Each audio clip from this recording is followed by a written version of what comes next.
কথা কবিতা শিৰোনাম উভতি চাওঁ সেই দিনবোৰলৈ।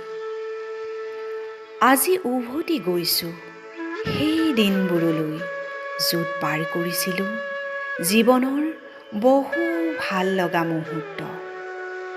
কিমান যে আনন্দ আছিল সেই দিনবিলাকত। আজি উভতি চাওঁতে আৱেগত চকুলো সৰি পৰিছে। সঁচাই জীৱনে যে কিমান ৰূপ সলায়। লগৰীয়াৰ লগত পাৰ কৰা সেই দিনবিলাকত কত যে প্ৰাণ চঞ্চল হাঁহি, আৱেগ ভৰা মুহূৰ্ত আৰু ৰং ধেমালি। মনটোৱে আজি ঢাপলি মেলিছে সেই দিনবোৰলৈ।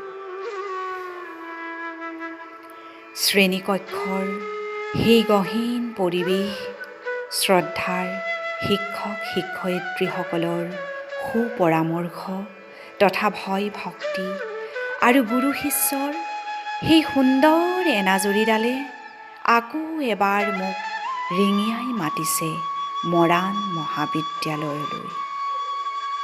বৰ্তমান দায়িত্ব আৰু কৰ্তব্যৰ চাৰিবেৰৰ মাজত আবদ্ধ হৈ পৰা জীৱনটোৱে হাহাকাৰ কৰিছে উভতি যাবলৈ সেই চিন্তামুক্ত আৰু উৰণীয়া মনৰ দিনবোৰলৈ, য'ত আছিল কেৱল স্বাৰ্থহীন মিঠা অনুভৱ।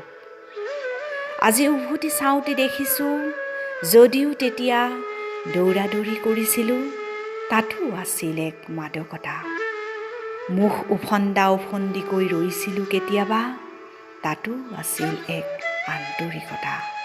আৰু কেতিয়াবা যদি গুৰুক অমান্যও কৰিছিলোঁ, তাতো আছিল এক নিৰ্দোষতা। সঁচাই আমি প্ৰকৃতাৰ্থত জীয়াই আছিলোঁ সেই দিনবিলাকত। আজিতো কেৱল যান্ত্ৰিকতা আৰু গতানুগতিকতা।